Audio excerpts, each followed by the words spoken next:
started with dividend decisions. We discussed about the meaning of dividend and dividend policy. 4 types of dividend: cash dividend, stock dividend, bond dividend, and property dividend. We started with the next topic, determinants of dividend policy. We discussed in detail 3 different points: stability of earnings, financial needs of the company, liquidity position. So today let's complete the next 6 points. Number 4, dividend policy of competitors. If the competing concerns are paying higher rate of dividend, the shareholders may prefer to invest in such firms rather than in our concern. So every company has to decide their policy, keeping in view the dividend policy of competitors in the market. Now, while we are talking about dividend policy or decision about the percentage or the rate of dividend to be declared, one of the point we need to take into consideration is the policy of the competitors. Correct? If our competitors in the market are paying a higher dividend than our company, do you think investors are going to invest in our company? No, they will invest in the competitors' company. That's what the first statement talks about. If the competing concerns are paying higher rate of dividend, correct? So if my competitors are paying higher dividend than what my company pays, then automatically investors will be attracted to the competitor's company. Therefore, every company has to decide their policy, keeping in view the dividend policy of competitors in the market. So, more or less, you as well as the competitors along with you have to be on the same line of dividend policy rate, right? So, you need to fix upon a similar policy rate so that you will retain the shareholders of your company.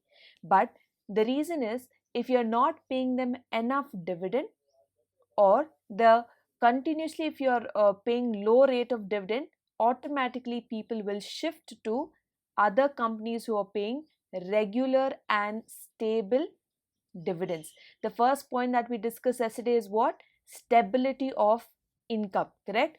That is very important to pay your dividend to shareholders. So here that is what we are talking about. If competitors are having stable income and the policy is quite high in terms of payment, then we also ought to settle down somewhere around the dividend policy with respect to the competitors. Got it? Point 5, past dividend rates. If the firm is already existing, the dividend rate may be divided or may be decided on the basis of dividends declared in the previous year. Now, why do I say past dividend years? I'm talking about here the existing or already established companies. Now, companies established like ITC or Reliance or Tata has been established for last 50 to 70 years in the market, right? Definitely these companies have not come in the market in the last 5 years. It has been so much of experience in the market, correct? So such companies can take a call on dividend policy depending upon their past dividend rates. Is that clear? So in the past or in the last year, what rate dividend have I paid to shareholders? So they would continue to set the trend. Is that clear? Now, for an example, Infosys. Right when it started, I've already discussed with you, correct? Company Infosys, when it started its software industry in India, India didn't know what was software. India never knew what was a software industry. And when they went for IPO or invited subscription of capital, many people in India hesitated to purchase the shares of Infosys company. Why? Because we are not aware of what is software, what is technology, and how is it going to help us build our, make a decent living. But today, Bangalore is known as an IT hub. We have a software company every other area in Bangalore, correct? So back then when it was initially started, it was difficult for Infosys company to gather enough share capital. But for those who really gave it a chance or trusted, even though they had no idea what software is about, but they could still purchase the shares. Today the same shares have increased. Maybe when they started, let's say it was 50 rupees per share, maybe now it would turn to 2000 rupees per share. Okay, so that is called as capital appreciation of the equity shares. So share capital has been, or the value of each share has been increased due to the demand, due to the supply, due to all other forces in the market. So such companies can take a call as and when they have increased in profits, or in the past how much they have paid. Based on those rates, companies can go ahead and decide for the policies of the current financial year. Point 6, debt obligation. A firm which has incurred heavy indebtedness is not in a position to pay higher dividends to shareholders. Earnings retention is very important for such concerns. Now here I'm talking about, now you guys have already studied financing decisions, correct? We looked at plan 1 complete equity, plan 2 complete debenture, plan 3 complete preference, keeping in view the existing capital already has equity. You remember we have solved so many problems under this scenario, and we found out at the end of income statement, that is EPS. In which plan will it be highest? In the plan where we have debenture capital. Yes or no? When we have debenture capital is where the earnings per share gets up to the highest compared to all the other plans, because existing we already have equity, and in the new plan we are trying to raise debenture capital. So over and over again, with practical problems, we have understood and can conclude that always a combination of equity and debenture is best for the company, right?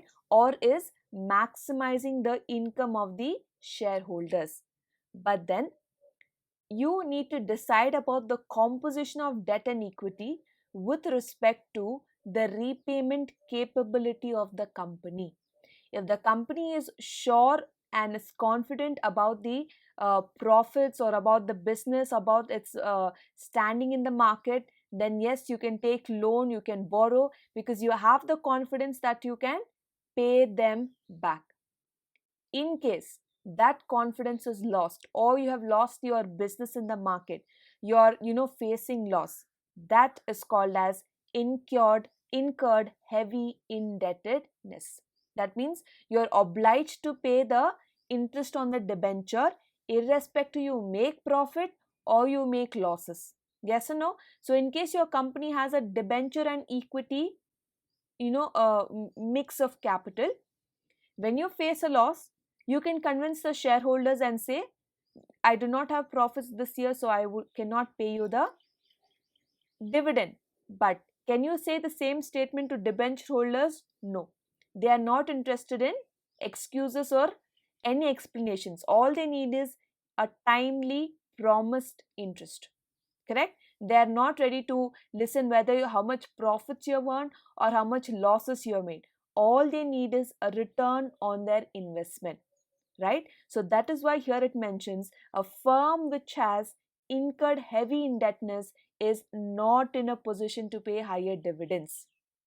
As I told, in this example, when I'm facing loss or not having much of profits this financial year, I can convince my equity shareholders that I may not pay them dividends this year, but not with debenture holders, because I need to keep in mind, if I have to still satisfy my equity shareholders by giving them a higher dividend, then I have to pay less to debenture holders. Will they accept a lesser payment? Definitely not. They have a right over my assets of the company. They'll simply sell the assets and regain their money. So I need to be careful as a firm that when I have a larger debt obligation, I cannot pay higher dividend. Instead, I need to make sure first I satisfy my debenture holders, and then I can pay my dividends. So this explains to us how important earnings retention is for a concern. You remember dividend policy. What is the dividend policy? It is a decision taken out of the entire profits. How much percentage is to pay for dividend? How much percentage is there for earnings retention? or retention of profits. That means you're retaining whatever you've earned this year. You're not completely giving out in the form of dividend to shareholders, but instead you are keeping a part of it with yourself. Because why? Tomorrow, I mean to say in the next year, what if your company faces loss? From where will you pay the interest to debenture holders? You are answerable to them, correct? There is no escape. Therefore, using this earnings retention, you will be able to fulfill your debt obligation. Is that clear? Hope you have understood. I've given the entire background and also the example for you to understand. Moving on to the seventh point, ability to borrow. Well-established and large firms have better access to capital market than new and small firms. Hence, they can pay higher rate of dividend. Now, here we can see ability to borrow. Compared to company called as Tata or Accenture or other established companies, it is very easy for them to take up a loan or even issue share capital or even borrow debentures, correct? Because they have an access to capital market, better access. But whereas for the new and small firms, let's say it's an entrepreneurship firms, right, or just a startup, do you think they'll be able to raise the same capital company Tata can raise?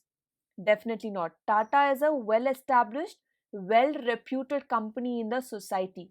So, people or it is easy for them to raise capital compared to small or new firms, right? So, what is the advantage? The established firms can afford to pay a higher rate of dividend. But in the case of small or new firms, they cannot afford to pay a very high rate of dividend. They need to stick with a low rate of dividend. Why? Because the access to capital market or access to funds itself is challenging for them. Again, to declare a high rate of dividend would be a very unwise decision for such concerns. So therefore, ability to borrow is more better for established firms compared to the small firms. Point 8, growth needs of the company. So based on the expansion needs, company can declare the rate of dividend. For an example, let's say XYZ company has started off its business enterprise in Bangalore, right? And it has definitely, has been promising, and there's enough amount of profits. People in Bangalore like the products, etc. So basically, the company is growing. Now, it has only started in Bangalore.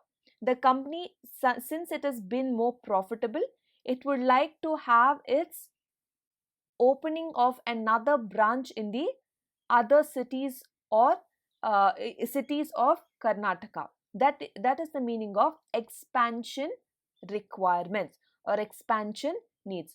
So if you as a company are planning to open up new stores or new business or offices across the states or across the cities, then you need to make sure that more of your earnings is not paid out as dividends, but less of that is paid out and more of that is retained. For an example, if you have plans of opening up more branches around the cities and states, then let's say you have a profit of rupees 5 lakh this year and you have a plans of expanding your business. Then out of 5 lakh, you must make sure that only, let's say, 1 lakh rupees is decided to be declared as dividend to the shareholders. The rest 4 lakh rupees, that is 5 lakh minus 1 lakh, will go as retained earnings. That means, where do you use that money? You can use that money to build your or make your expansion. That is, you can build new stores or open up new business ventures across the cities and states. Isn't that a better idea? Instead of giving out as dividends, you can start making your own profits as a seed capital for the upcoming business ventures. Is that clear? On the other hand, let's say your company does not have any expansion plans.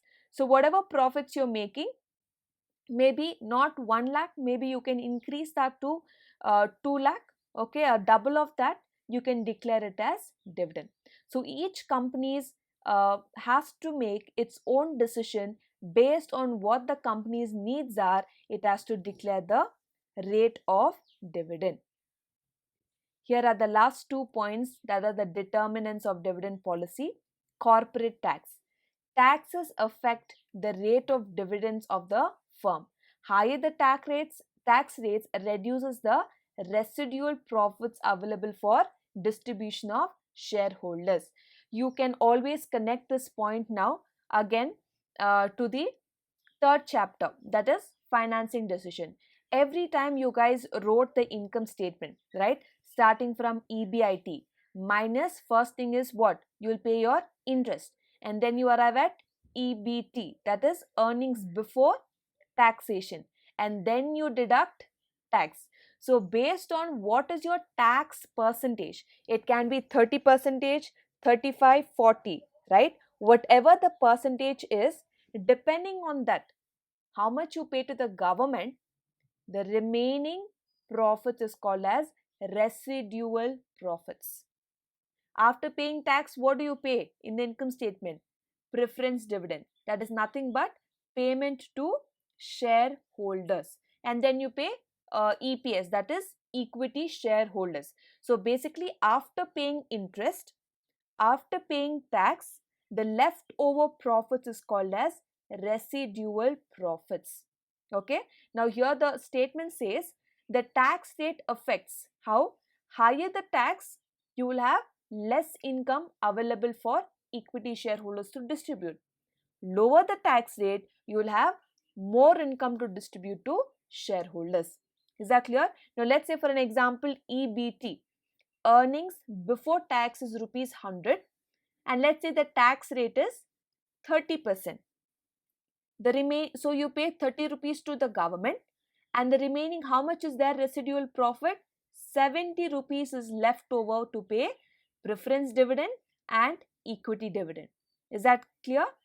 In case, for an example, with same 100 rupees as EBT, let's say the tax percentage is 40%.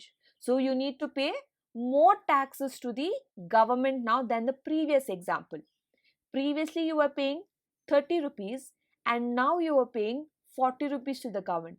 So how much of residual profit is left for the shareholders? Only 60 rupees is left.